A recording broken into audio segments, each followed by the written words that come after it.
দেশের সার্বভৌমত্ব রক্ষায় সেনা সদস্যদের সবসময় যুদ্ধের প্রস্তুতি রাখার নির্দেশ প্রধান উপদেষ্টার।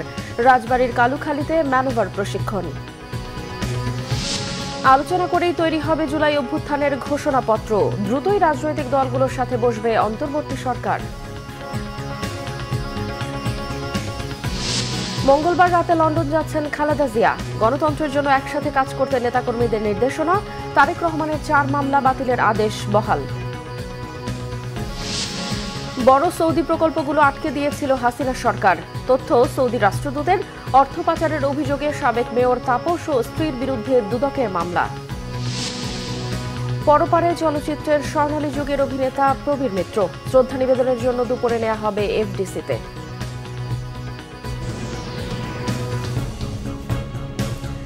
দেখছিলেন ক্রাউন 7 সংবাদ শিরোনাম। এবারে বিস্তারিত। প্রধান উপদেষ্টা প্রফেসর ডক্টর মোহাম্মদ ইউনূস বলেছেন, দেশের সম্মান ও গৌরব অটুট রাখতে সেনাবাহিনী জনগণের পাশে থেকে কাজ করে যাচ্ছে। আধুনিক ও যুগোপযোগী প্রশিক্ষণের মাধ্যমে অভিযানিক দক্ষতা অর্জন করে দেশের সার্বভৌমত্ব রক্ষায় সর্বদা যুদ্ধের জন্য প্রস্তুত থাকতে বলেন সেনা সদস্যদের। রবিবার রাজবাড়ীর কালুখালীতে সেনাবাহিনীর ম্যানুভার অনুশীলনের সমাপনী বক্তব্যে প্রধান উপদেষ্টা এসব মন্তব্য করেন। রাজবাড়ী থেকে রিপোর্ট করছেন সিকান্দার রেমান, ছবি তুলেছেন জাহাঙ্গীর আলম। 55 পদাতিক ডিভিশনের আয়োজনে রাজবাড়ী জেলায় সামরিক প্রশিক্ষণ এলাকায় সেনাবাহিনীর ম্যানুভার অনুশীলনের দৃশ্য এটি। প্রধান উপদেষ্টা অনুশীলন স্থলে আসলে তাকে অভ্যর্থনা জানান 3 বাহিনী প্রধান। প্রায় ঘণ্টাব্যাপী অনুশীলনে অত্যাধুনিক সমরাস্ত্রে সজ্জিত বাংলাদেশ সেনাবাহিনীর সদস্যরা সত্যিকারের যুদ্ধের পরিবেশ সৃষ্টির মাধ্যমে আক্রমণ অনুশীলন সফলভাবে পরিচালনা করেন। অনুশীলনে বাংলাদেশ সেনাবাহিনীর বিভিন্ন ধরনের অত্যাধুনিক ট্যাঙ্ক, এপিসি, গোলন্দাজ বাহিনীর কামান, পদাতিক, ইঞ্জিনিয়ার্স ও কমান্ডো সহ সব আর্ম এবং সার্ভিসেস অংশ নেয়। এছাড়াও মহড়ায় বাংলাদেশ বিমান বাহিনীর যুদ্ধ বিমান, আর্মি এভিয়েশন বিমান, হেলিকপ্টার এবং প্যারা কমান্ডো অংশগ্রহণ করে। প্রধান উপদেষ্টা অনুশীলন শেষে অনুশীলনে অংশ নেওয়া সেনা সদস্যদের জাতির অহংকার ও বিশ্বাসের জায়গা বলে উল্লেখ করেন। মহড়া থেকে বাস্তবের সৃষ্টি, প্রস্তুতি, যাতে প্রকৃত যুদ্ধে আমরা সফলভাবে বিজয়ী হয়ে আসতে পারি। মূল লক্ষ্যই হলো বিজয়ী হওয়া, দেশকে রক্ষা করা। সকল পরিস্থিতিতে, যে কোনো মুহূর্তে যে অবস্থায় আছে না কেন, প্রয়োজনে যুদ্ধে ঝাঁপিয়ে পড়তে হয় পূর্ণ সাহস, প্রস্তুতি নিয়ে। সেটারই একটা মহড়া হলো প্রস্তুতি হিসেবে ভবিষ্যতে বাস্তব আমাদের যা করতে হবে সেটার একটা প্রস্তুতি। ডক্টর মোহাম্মদ ইউনূস বলেন, আভিযানিক দক্ষতা, সাহসিকতা ও পেশাদারিত্ব অর্জনে সেনা সদস্যদের প্রশিক্ষণ হতে হবে বাস্তবসম্মত। ভবিষ্যতে সশস্ত্র বাহিনীর সক্ষমতা আরো আধুনিকায়নের জন্য আমরা কাজ করে যাব।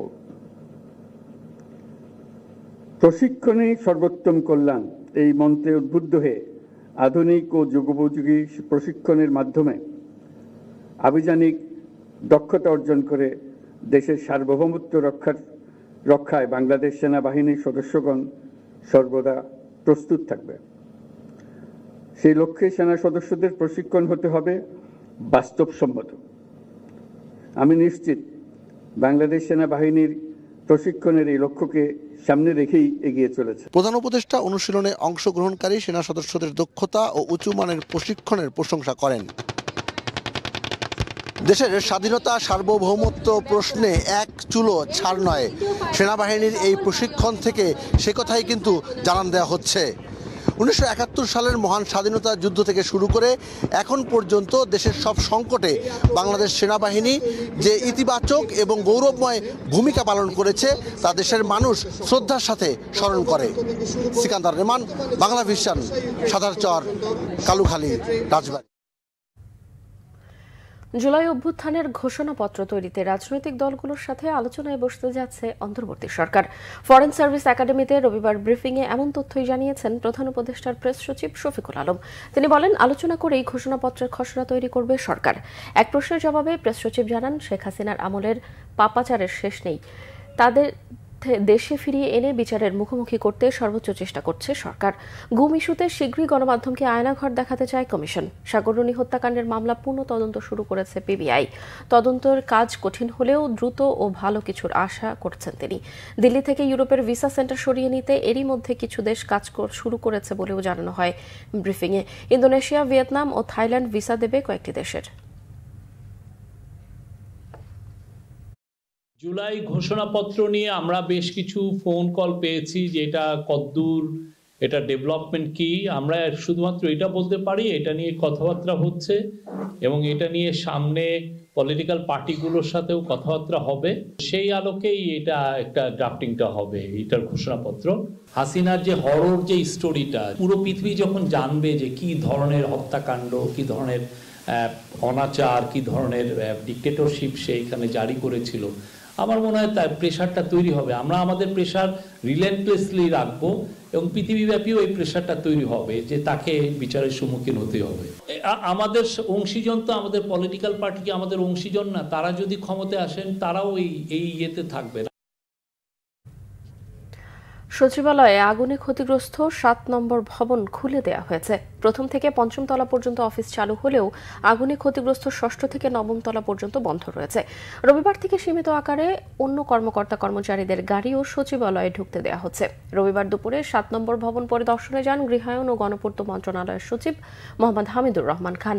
এ সময় তিনি সাংবাদিকদের বলেন, আগুনে ক্ষতিগ্রস্ত হওয়া ফ্লোরের সংস্কার কাজ শেষ করতে 10 থেকে 12 দিন সময় লাগবে। ইঞ্জিনিয়াররা বলেছেন তারা 10-12 দিনের মধ্যেই করে দিতে পারবেন। চেষ্টা থাকবে যত তাড়াতাড়ি সংস্কার কাজ শেষ করা যায়। গত বুধবার রাত 2টার দিকে সচিবালয়ের 7 নম্বর ভবনে আগুন লাগার খবর পেয়ে ফায়ার সার্ভিসের 19টি ইউনিট সেখানে যায়। প্রায় 10 ঘন্টার চেষ্টায় আগুন পুরোপুরি নেভানো সম্ভব হয়। আগুনে 7 নম্বর ভবনের 6, 7, 8, 9 এই 4টি তলা ক্ষতিগ্রস্ত হয়। এর মধ্যে 8ম ও 9ম তলায় ক্ষতিগ্রস্ত হয়েছে বেশি। সেখানকার অধিকাংশ নথি পুড়ে গেছে। ইঞ্জিনিয়ার সাহেবরা তো বলছে করে দিতে পারবে, 1-2 দিনের দেখতে হইতেও পারে, বাট আমরা চেষ্টা করবো যত তাড়াতাড়ি সম্ভব করে শেষ করে দিতে। ধর্মসা চলতেছে, উপর থেকে ময়লা সহ নামতেছে, আবার পরিষ্কার করে দিচ্ছে। আর পানি আমরা আজকের মধ্যে কমপ্লিট, পানি ছাড়া বাকি সব কমপ্লিট হয়ে গেছে, পানিটা আজকের মধ্যে কমপ্লিট করে দিবে। চিকিৎসার জন্য আগামীকাল রাতে লন্ডনের উদ্দেশ্যে যাত্রা করবেন বিএনপি চেয়ারপারসন বেগম খালেদা জিয়া। কাতারের আমিরের পাঠানো একটি এয়ার অ্যাম্বুলেন্সে লন্ডনে যাবেন তিনি। দেশবাসীর কাছে দোয়া চাওয়ার পাশাপাশি গণতন্ত্রের জন্য কাজ করতে তিনি দলীয় নেতাকর্মীদের দিক নির্দেশনা দিয়েছেন। রবিবার রাতে বিএনপি চেয়ারপারসন বেগম খালেদা জিয়ার সঙ্গে তার গুলশানের বাসভবনে সাক্ষাৎ করে দলের স্থায়ী কমিটির সদস্যরা। সেখানে ছিলেন দলের মহাসচিব মির্জা ফখরুল ইসলাম আলমগীর, স্থায়ী কমিটির সদস্য মির্জা আব্বাস, সৈয়দ নজরুল ইসলাম, সেলিমা রহমান, আমির খসরু মাহমুদ চৌধুরী, ইকবাল হাসান মাহমুদ টুকু, মেজর হাফিজ ও স্থায়ী কমিটির অন্যান্য সদস্যরা। দলীয় চেয়ারপারসনের চিকিৎসার খোঁজ খবরের পাশাপাশি বিভিন্ন বিষয়ে আলোচনা হয় এ সময়। বৈঠক শেষে গণমাধ্যমের সঙ্গে কথাও বলেন বিএনপি মহাসচিব মির্জা ফখরুল ইসলাম আলমগীর।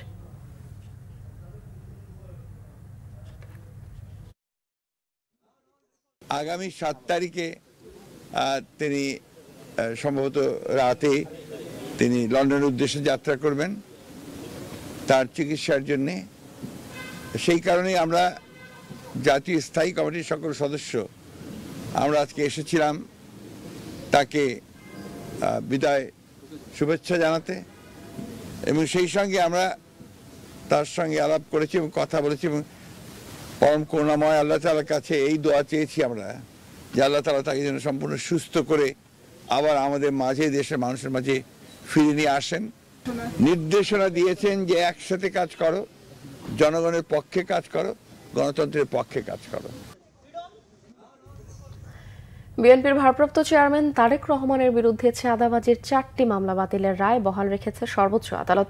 হাইকোর্টের রায়ের বিরুদ্ধে রাষ্ট্রপক্ষের আবেদনের শুনানি শেষে 4 বিচারপতি আপিল বেঞ্চ মামলাগুলো বাতিলের রায় বহাল রেখে আদেশ দেয়। আগস্ট থেকে ডিসেম্বরের মধ্যে 64টি মামলা থেকে অব্যাহতি পেয়েছেন তারেক রহমান। বিগত 19 বছরে তার বিরুদ্ধে করা 82টি মামলার মধ্যে 18টি নিষ্পত্তি হয়নি এখনো। বিস্তারিত জানাচ্ছেন নাবিল জাহাঙ্গীর। 111 সরকারের আমলে গ্রেপ্তারের পর ব্যাপক নির্যাতনের শিকার হন তারেক রহমান। উন্নত চিকিৎসার জন্য 2008 সালের 11 সেপ্টেম্বর লন্ডনে যান তিনি। 111 ও আওয়ামী লীগ সরকার মিলিয়ে তারেক রহমানের বিরুদ্ধে বিভিন্ন সময় মামলা হয় 82টি। এর মধ্যে 2007 সালে তার বিরুদ্ধে রাজধানীর বিভিন্ন থানায় দায়ের করা চাঁদাবাজির 4টি মামলা 23 অক্টোবর বাতিল হয় উচ্চ আদালতে। রাষ্ট্রপক্ষ থেকে যেটা বলা হয়েছে যে মামলার এফআইআর আছে 1 কোটি টাকার চাঁদা দাবি, কিন্তু কে চাঁদা দাবি করেছেন সেটা নেই। জনাব তারেক রহমান সাহেবকে সেই মামলায় সোনারের দেখানো হয়েছে, টাকাগুলো কোথায় দিয়েছে সেই হদিশটা নেই। অর্থাৎ অভিযোগ করছে টাকা আদায়, কে আদায় করেছে সেটা নেই, বাট তারেক রহমান সাহেবের নামটা দিয়েছে। এবং আপনারা জানেন এই একটা মামলায়, আমিন আহমেদের মামলায়, চাঁদাবাজির মামলা, যে মামলাটাকে প্রথম গ্রেফতার করা হয়েছিল, সেই মামলায় জনাব তারেক রহমান সাহেবকে এই বাংলাদেশ না, এই পাক ভারত উপমহাদেশের ইতিহাসে প্রথম কোনো রাজনৈতিক ব্যক্তিত্বকে এইভাবে টর্চার করা হয়। তখন এই টর্চারের কারণে তিনি লন্ডনে চিকিৎসা নিতে বাধ্য হয়েছেন। হাইকোর্টের রায়ের বিরুদ্ধে আপিল করে রাষ্ট্রপক্ষ। রবিবার বিচারপতি আশফাকুল ইসলামের নেতৃত্বে 4 বিচারপতির আপিল বেঞ্চ মামলাগুলো বাতিলের রায় বহাল রেখে আদেশ দেন।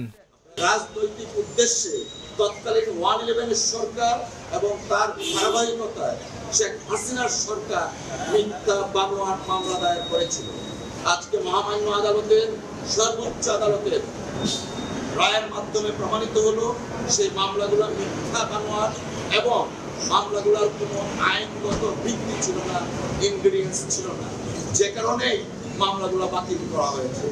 এদিকে তারেক রহমানের স্ত্রী ডাক্তার জোবাইদা রহমানের বিরুদ্ধে করা মামলা আদালতে নিষ্পত্তি হয়েছে। দণ্ড থেকে অব্যাহতি পেয়েছেন BNP chairperson Khaleda Xiao. Nabil Jahangir, Bangla vision, Dhaka. অস্পষ্টতা না রেখে রাজনৈতিক দলগুলোর সাথে আলোচনা করে দ্রুত নির্বাচনী রোডম্যাপ ঘোষণা করার আহ্বান জানিয়েছেন বিএনপি স্থায়ী কমিটির সদস্য সালাউদ্দিন আহমেদ। জানিয়েছেন শীঘ্রই দেশে ফিরবেন তারেক রহমান। এদিকে দেশে এবছরই একটি সুষ্ঠু ও গ্রহণযোগ্য নির্বাচন হবে বলে আশা বিএনপির ভাইস চেয়ারম্যান শামসুজ্জামান দুদুর। আহমেদ সারওয়ারের রিপোর্ট। 2 সপ্তাহের লন্ডন সফর শেষে রবিবার দেশে ফিরেন বিএনপি স্থায়ী কমিটির সদস্য সালাউদ্দিন আহমেদ। বিমানবন্দর থেকে বেরিয়ে মুখোমুখি হন সাংবাদিকদের। বলেন, তারেক রহমানের দেশে ফেরার মতো পরিবেশ বিএনপি এখনো তৈরি করতে পারেনি। এখনো পর্যন্ত আমরা মনে করি ওনাকে নিয়ে আসার জন্য সম্পূর্ণ পরিবেশ আমরা সৃষ্টি করতে পারিনি, সেজন্য অল্প কিছু সময় লাগবে, অতি অবশ্যই আসবেন উনি।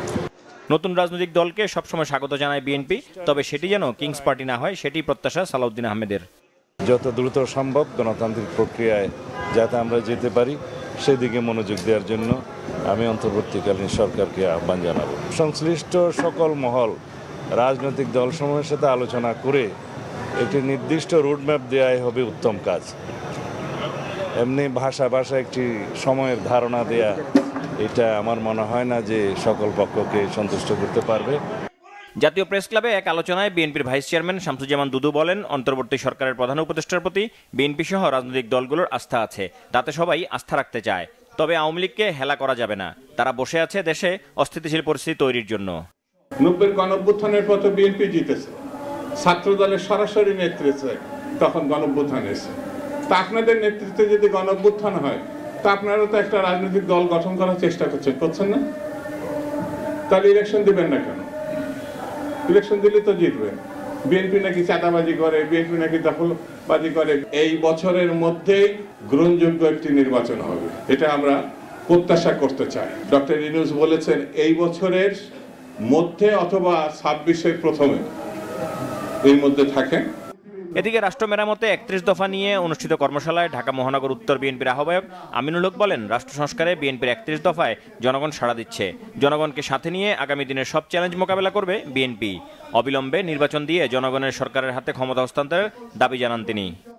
আসুন আমরা সকলে মিলে ঐক্যমত্যের ভিত্তিতে রাজনৈতিক দলগুলোকে একত্রিত করে আমরা আমাদের যে বাংলাদেশের যে চলমান যে সংকট রয়েছে, প্রত্যেকটি সেক্টরে আমরা ঐক্যমত্যের ভিত্তিতে আমরা সংস্কার করতে চাই।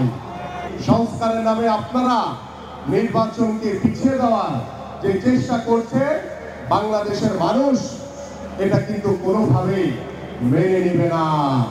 সবাইকে ঐক্যবদ্ধ থাকার আহ্বান জানান ঢাকা মহানগর উত্তর বিএনপির আহ্বায়ক আমিনুল হক।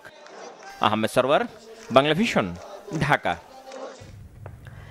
অর্থ উপদেষ্টা ডক্টর সালেউদ্দিন আহমেদ বলেছেন, বর্তমান সরকারের দীর্ঘদিন থাকার ইচ্ছে নেই, কিছু ভালো কাজ করে ফুটপ্রিন্ট রেখে যেতে চান তারা। রবিবার সকালে পররাষ্ট্র মন্ত্রণালয়ে আয়োজিত সৌদি বাংলাদেশ সম্পর্ক সংক্রান্ত সেমিনারে তিনি এসব কথা বলেন। এ সময় সৌদির রাষ্ট্রদূত ইসা ইউসুফ ইসা আল দোহাইলান অভিযোগ করেন, অনেক বড় প্রকল্প তৎকালীন প্রধানমন্ত্রীর অফিস থেকে সুনির্দিষ্ট মন্ত্রণালয়ে গেলে ব্যক্তির স্বার্থে আটকে যেত। এর ফলে অ্যাকোয়া পাওয়ার যখন বাংলাদেশে $3.5 বিলিয়ন বিনিয়োগে আগ্রহী হয়, প্রতিষ্ঠানটিকে সুযোগ দেওয়া হয়নি।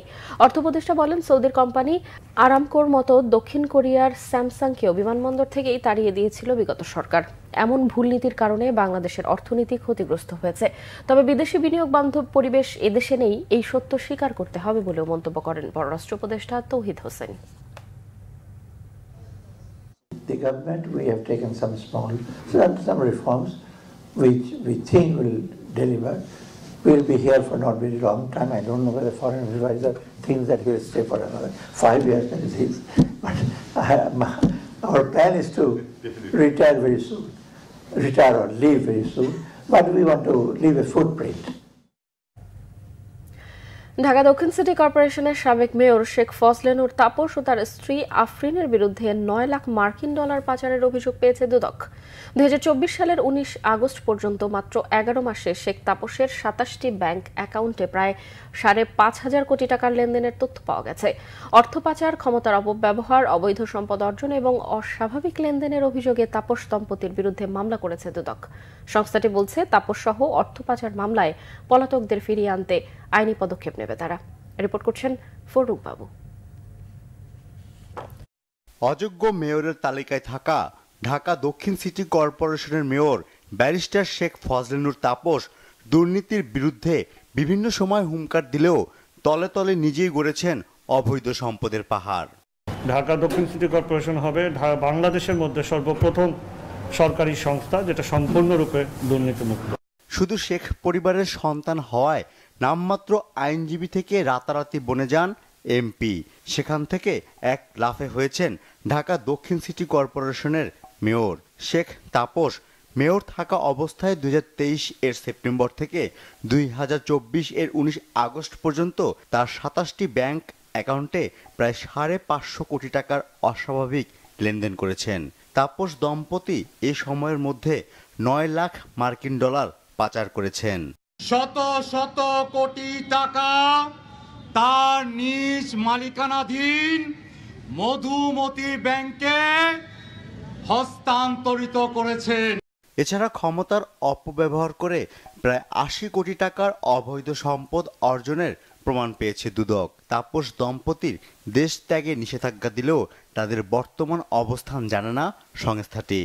শেখ ফজলে নূর তাপসের নামে প্রাথমিক অনুসন্ধানে যেই তথ্যাদি পাওয়া গেছে, এটা ভিত্তিতে মামলা রুজু করা হয়েছে। তদন্তকালে আরও তথ্যাদি পাওয়া গেলে, আরও স্থাবর অস্থাবর সম্পদ দেশে এবং বিদেশে পাওয়া গেলে সেগুলিও এই মামলার সাথে অন্তর্ভুক্ত করা হবে।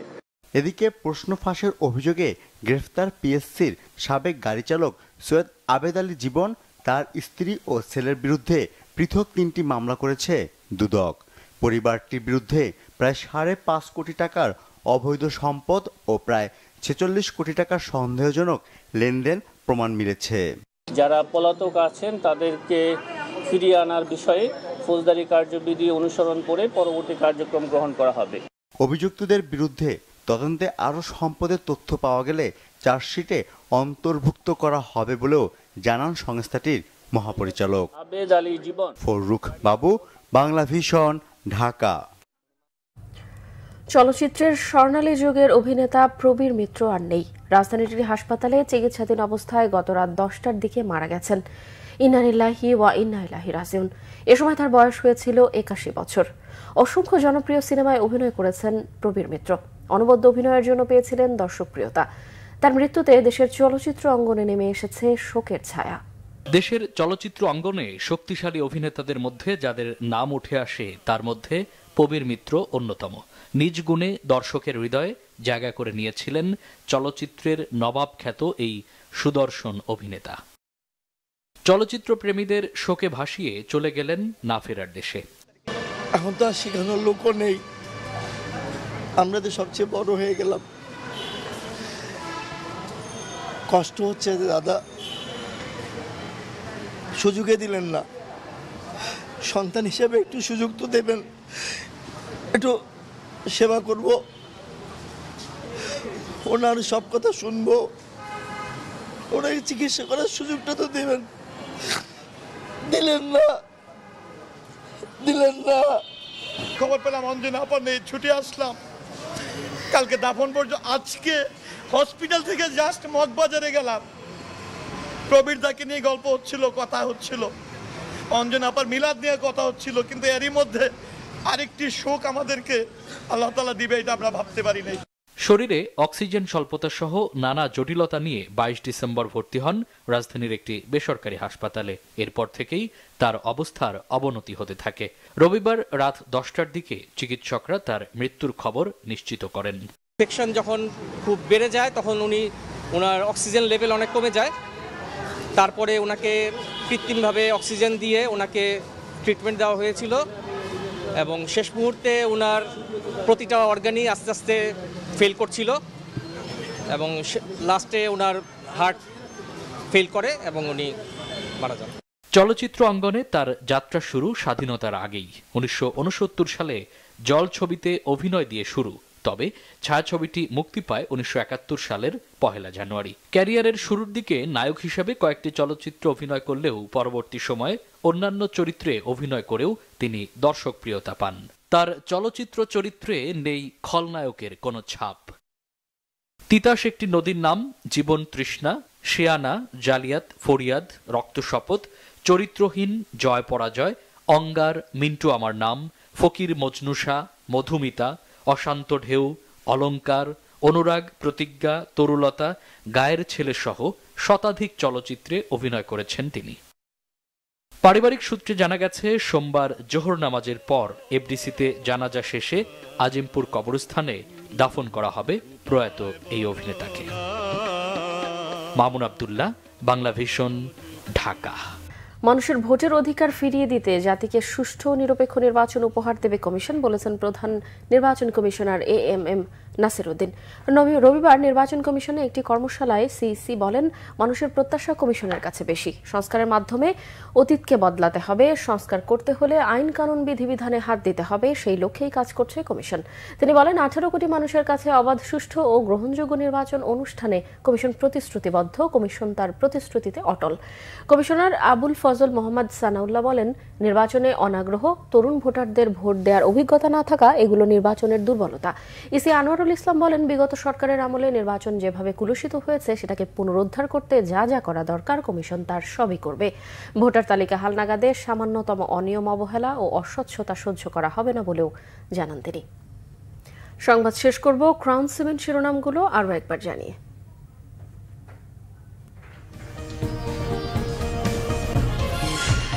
দেশের সার্বভৌমত্ব রক্ষায় সেনা সদস্যদের সবসময় যুদ্ধের প্রস্তুতি রাখার নির্দেশ প্রধান উপদেষ্টার।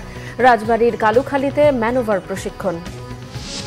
আলোচনা করেই তৈরি হবে জুলাই অভ্যুত্থানের ঘোষণাপত্র, দ্রুতই রাজনৈতিক দলগুলোর সাথে বসবে অন্তর্বর্তী সরকার। মঙ্গলবার রাতে লন্ডন যাচ্ছেন খালেদা জিয়া। গণতন্ত্রের জন্য একসাথে কাজ করতে নেতাকর্মীদের নির্দেশনা। তারেক রহমানের 4 মামলা বাতিলের আদেশ বহাল। বড় সৌদি প্রকল্পগুলো আটকে দিয়েছিল হাসিনা সরকার। তথ্য সৌদি রাষ্ট্রদূতের। অর্থ পাচারের অভিযোগে সাবেক মেয়র তাপস ও স্ত্রীর বিরুদ্ধে দুদকের মামলা। পরপারে চলচ্চিত্রের স্বর্ণালী যুগের অভিনেতা প্রবীর মিত্র। শ্রদ্ধা নিবেদনের জন্য দুপুরে নেওয়া হবে এফডিসিতে।